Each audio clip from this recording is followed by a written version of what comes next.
Good morning बच्चों, आपने देखना शुरू कर दिया है बायोलॉजी वर्सेज बाय ललित। आज मैं यहाँ पर लेसन 1 के सारे क्वेश्चन आंसर आपको यहाँ पर दूंगा, जो कि आपके बोर्ड एग्जाम के लिहाज से बहुत ही महत्वपूर्ण है और इसके बाहर से कोई भी क्वेश्चन नहीं पूछे जाएंगे। तो इन प्रश्नों को आप ध्यान से देखिए। ये पूरी सीरीज चलाऊंगा मैं और सारे कोशिश करूंगा कि सारे जितने भी लेसन है उसके क्वेश्चन आंसर आप तक पोस्ट कर दूं। तो पहले एक एक नंबर वाले प्रश्न जो कि हमारे लिए बहुत इंपॉर्टेंट है। फर्स्ट क्वेश्चन, एंथर में कौन सी कोशिका मियोसिस करती है? राइट, तो कौन सी कोशिका मियोसिस करती है? परागजनक कोशिका। राइट, इस अर्धसूत्री विभाजन किसमें होता है? परागजनक कोशिका में, जिससे कि क्या बनता है? हमारा पॉलन ग्रेन नर युग्मकोद्भिद बनता है। दूसरा प्रश्न, एग अपैरेटस में कितनी कोशिकाएं होती हैं? एग अपैरेटस देखा होगा, जब हमारा एम्ब्रियो सैक बनाते हैं तो एम्ब्रियो सैक के नीचे हम दो यहाँ पर क्या बनाते हैं? एक अंड कोशिका और दो सिनर्जिड बनाते हैं। नीचे ना, नीचे की तरफ 3 कोशिकाएं ऊपर बनाते हैं एंटीपोडल सेल्स और 3 नीचे बनाते हैं। तो नीचे में क्या है? एक अंड कोशिका और 2 सिनर्जिड कोशिकाएं होती है। तो अंड कोशिका कितनी होती है? 1 होती है। राइट, और सिनर्जिड कितनी होती हैं? 2 होती हैं। चलिए, एंजियोस्पर्म में एंडोस्पर्म किस प्रकार का होता है? तो एंडोस्पर्म कैसा होता है? हमारा द्विगुणित होता है, त्रिगुणित होता है? एंजियोस्पर्म में हमारा हमेशा त्रिगुणित होता है। अगला प्रश्न, परागकण का बाहरी आवरण किस पदार्थ से बना होता है? तो बहुत इंपॉर्टेंट चीज है परागकण का बाहरी आवरण।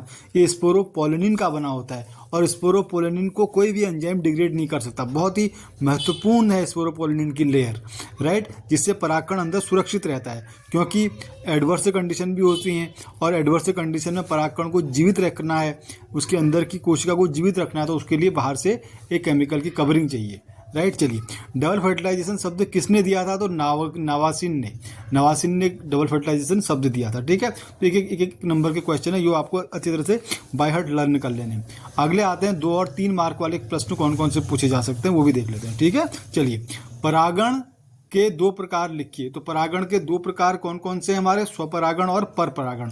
स्वपरागण में क्या होता है? एक पुष्प में ही नर और मादा दोनों होते हैं।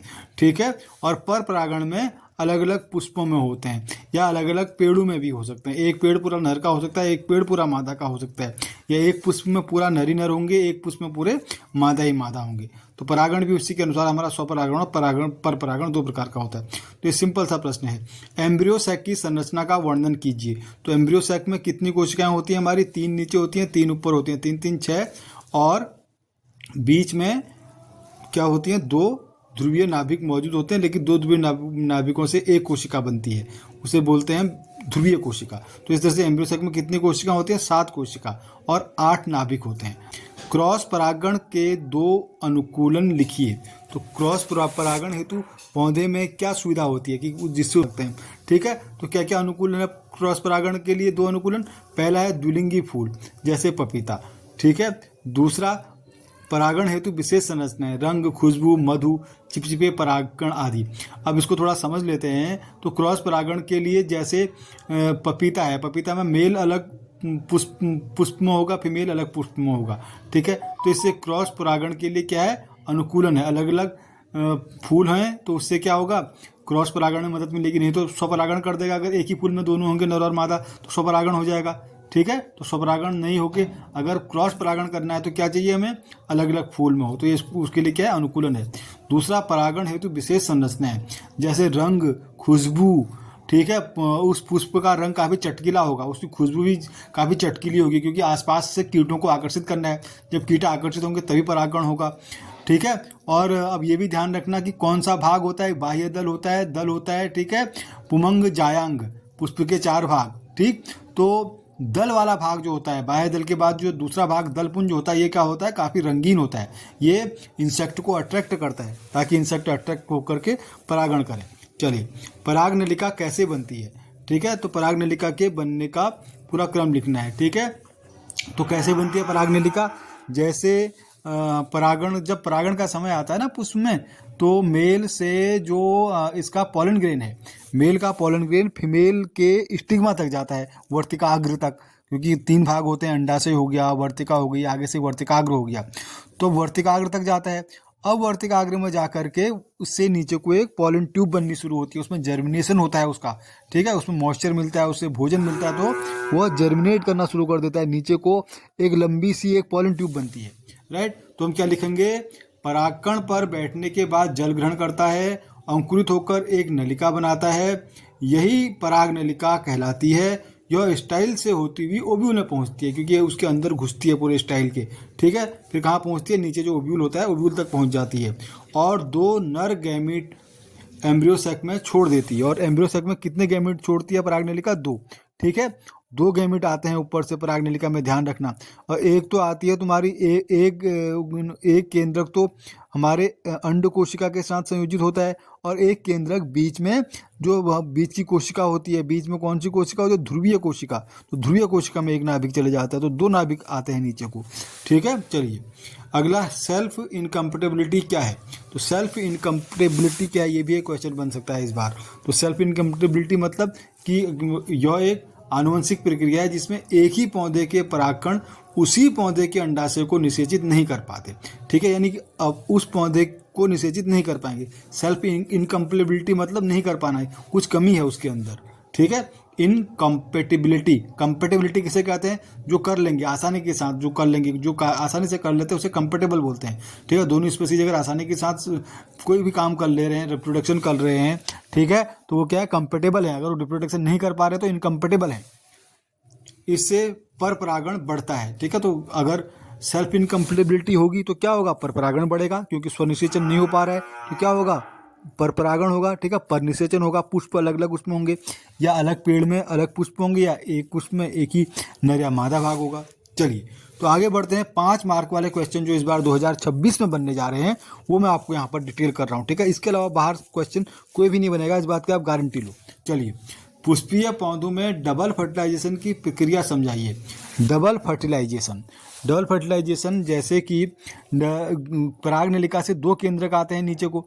अब वो 2 केंद्रक, एक तो अंडकोशिका के साथ संयोजित होता है और दूसरा हमारे ध्रुव में संयोजित होता है, ठीक है। तो 2 जगह संयोजित वो निषेचन कर रहा है। एक निषेचन कहाँ कर रहा है? सिनर्जिड के साथ, अंडकोशिका के साथ, सिनर्जिड के पास में जो अंडकोशिका होती है उससे, और दूसरा केंद्रक ध्रुवीय कोशिका के साथ निषेचन कर रहा है। तो 2 जगह इसका निषेचन हो रहा है, तो हमने इसको क्या कहा? Double fertilization.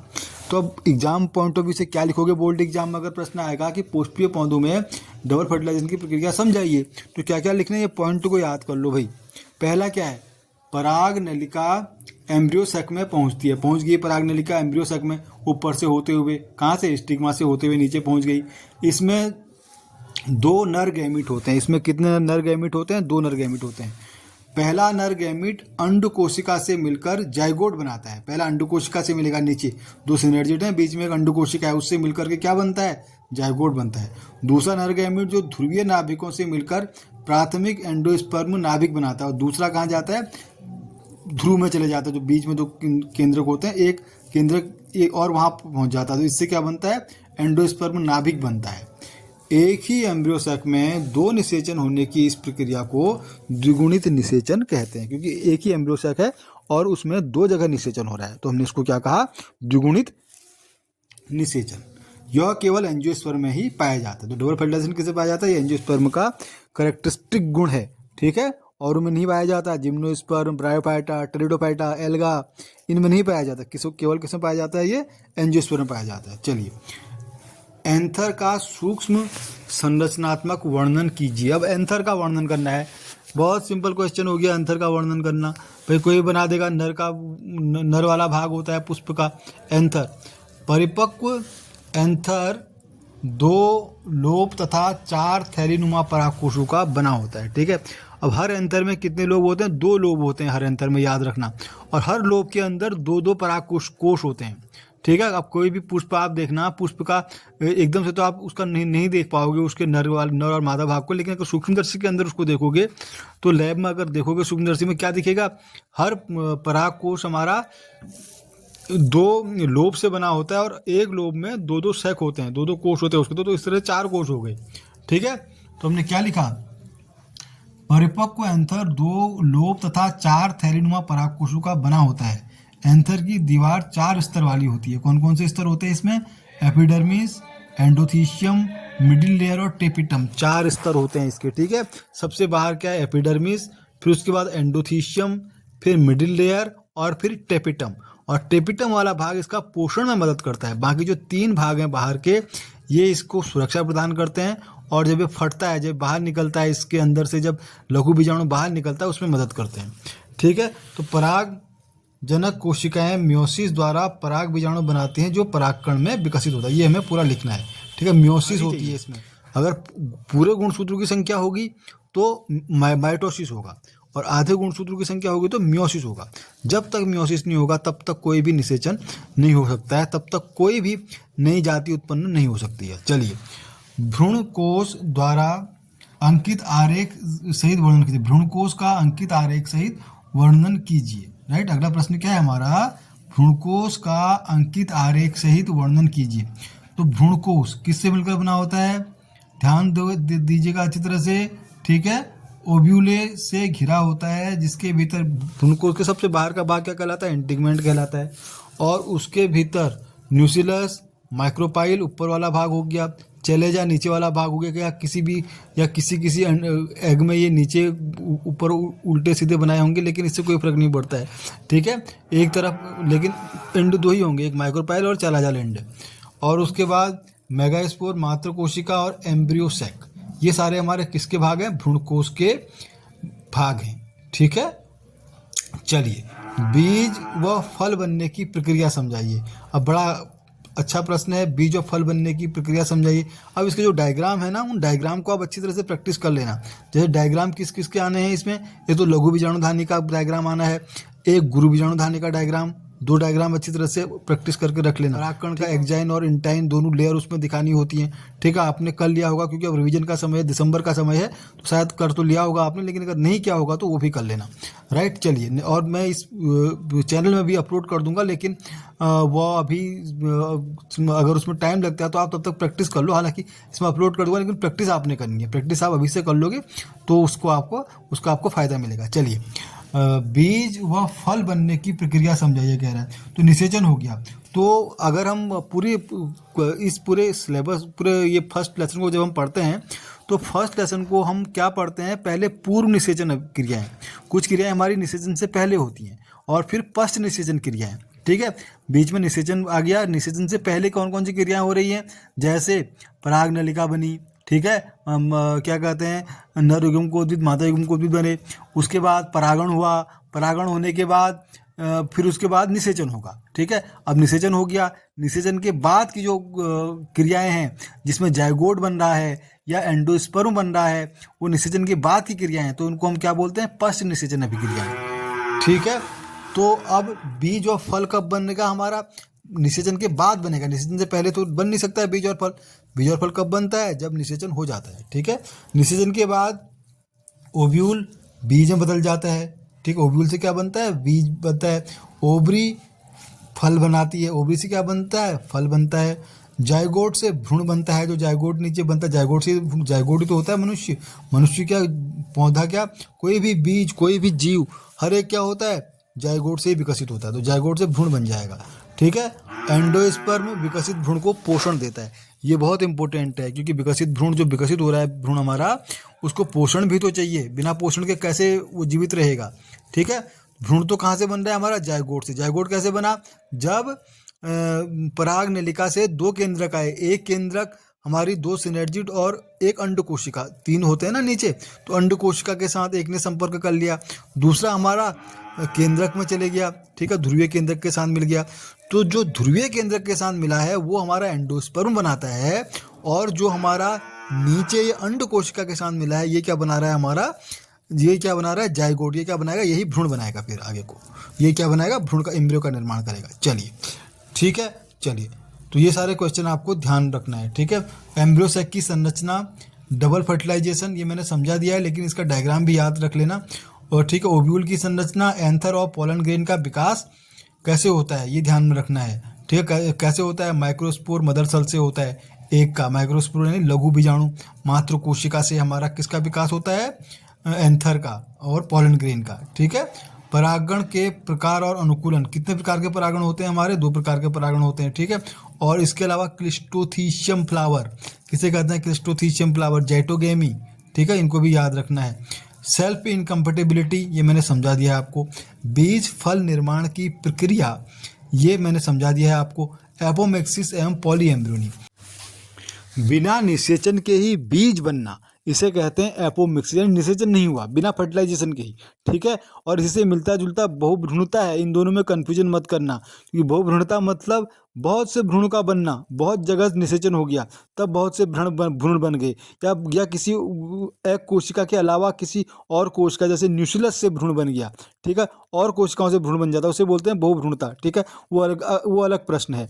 तो ये हमारा एपोमिक्सिस क्या है, बिना निषेचन के ही बीज का बनना। अब निषेचन हुआ ही नहीं है तो पौधा किसके जैसा होगा, क्योंकि मादा से बनता है, ये माता से बनता है तो माता के जैसा ही इसका पौधा भी होता है, ठीक है। तो माता से मिलता जुलता होता है। आई बात में इसका उदाहरण याद रखना है हमको। इसका उदाहरण क्या है, घास वाली फैमिली, ठीक है, और एस्ट्रेसी परिवार के पौधे जैसे टेराजेकम और कुछ सिट्रस यानी नींबू वाले पौधे। साइट्रस क्या है हमारा, नींबू। तो इसके उदाहरण भी याद रखने हैं board exam point of view से। इसके अलावा लास्ट क्वेश्चन देखो, पॉलीएम्ब्रियोनी वह प्रक्रिया है जिसमें एक ही बीज के अंदर अनेक भ्रूण बनते हैं। ये मैं पहले आपको समझा चुका हूँ, ठीक है। तो यह किसका है, सेक्सुअल रिप्रोडक्शन के साथ साथ एपोमिक्सिस। एपोमिक्सिस वास्तव में क्या है, अलैंगिक जनन है, ठीक है, के द्वारा भी हो सकता है। इसमें पौधे क्लोन जैसे समान गुणधर्म वाले बनते हैं, ठीक है। वो सिट्रस, मैंगो और पाइनस, ये इसके एग्जाम्पल हैं, सिट्रस, मैंगो और पाइनस, ठीक है। वहाँ घास फैमिली याद रखना, किसके लिए घास फैमिली याद रखनी है हमको, घास फैमिली में क्या पाई जाती है, एपोमिक्सिस पाई जाती है, ठीक है। पॉलीएम्ब्रियोनी सिट्रस में पाई जाती है और घास दोनों में पाई जाती है, ठीक है। अब इससे लास्ट बट नॉट लीस्ट कहना चाहिए, क्योंकि इसमें मैं आपको बता रहा हूँ कि निषेचन के बाद कौन सा पुष्प का भाग क्या बनता है। आई बात समझ में। अब जैसे सिपाल, पेटल, स्टेमन, स्टाइल और स्टिग्मा है, क्या हो जाता है, धीरे धीरे खत्म हो जाएंगे क्योंकि अननेसेसरी पार्ट है। किसी भी पुष्प के हमारे कुछ नेसेसरी पार्ट होते हैं, जैसे एंथर और गाइनोइशियम, ये दोनों बहुत आवश्यक पार्ट हैं, ये आवश्यक भाग हैं, क्योंकि इन दोनों में ही निषेचन होगा। बाकी सहायक हैं, ठीक है, बाह्य दल, दल, तो बाकी सारे पुष्प के सहायक भाग है, क्योंकि सहायता प्रदान करते हैं, ठीक है। जैसे दल आकर्षित करने में मदद करेगा बाहर से कीटों को, ठीक है। तो ये क्या है, सहायक भाग है। चलिए आगे देखते हैं। ओवरी फ्रूट में बदल जाती है, फ्रूट क्या होता है, ओवरी होती है। ओव्यूल सीड में बदल जाता है। तो इस तरह से इन सब भागों को आप याद रख लीजिएगा, ठीक है, ये भी बहुत इंपॉर्टेंट है। तो इस चैप्टर के इंपॉर्टेंट क्वेश्चन मैंने आपको बता दिए हैं, और इसके अलावा इसमें रह जाएगा माइक्रोस्पोरेंजियम की प्रैक्टिस करना, और वो इंट्रूमेंट वाला ओव्यूल का डायग्राम, ये दोनों डायग्राम, और एक एम्ब्रियोसेक का डायग्राम, ये 3 डायग्राम की आप अच्छी तरह से प्रैक्टिस कर लेना, और ये चैप्टर आपका फिनिश हो गया। इससे बाहर कुछ भी बोर्ड एग्जाम में नहीं